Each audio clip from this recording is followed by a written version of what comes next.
Bonjour, je m'appelle Momardien, je suis directeur de la stratégie et des partenariats à l'Institut panafricain de mathématiques basé à Kigali au Rwanda. Les nouvelles technologies de l'information et de la communication sont un maillon essentiel de tout système éducatif. Nous vivons à l'ère de la 4e révolution industrielle. Ça veut dire qu'à partir de maintenant, tout va être moderne, modernisé.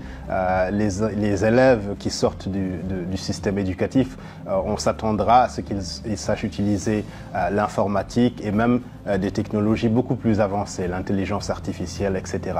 Donc il est important, dès le bas âge, que nous puissions introduire ces technologies et ces compétences dans les systèmes éducatifs et préparer les enseignants aussi à les introduire. La chose la plus importante en ce moment, c'est l'utilisation de ces technologies pour soutenir l'enseignant, parce que l'enseignant reste et restera toujours la partie la plus importante d'un système éducatif. Donc la technologie ne viendra jamais remplacer l'enseignant. Et une des choses sur lesquelles j'insiste beaucoup, c'est qu'une des premières utilisations de la technologie, c'est justement de rendre la vie de l'enseignant plus facile.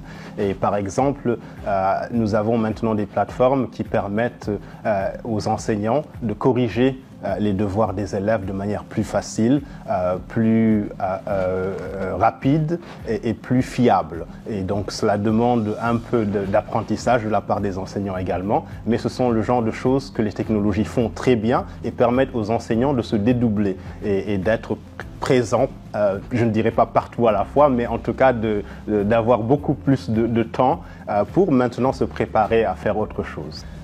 D'abord, d'exprimer ma satisfaction d'être de retour au Maroc. C'est un pays que j'apprécie beaucoup, que j'adore. Mes remerciements au Royaume du Maroc, à l'INDH pour cet événement qui a été organisé de main de maître.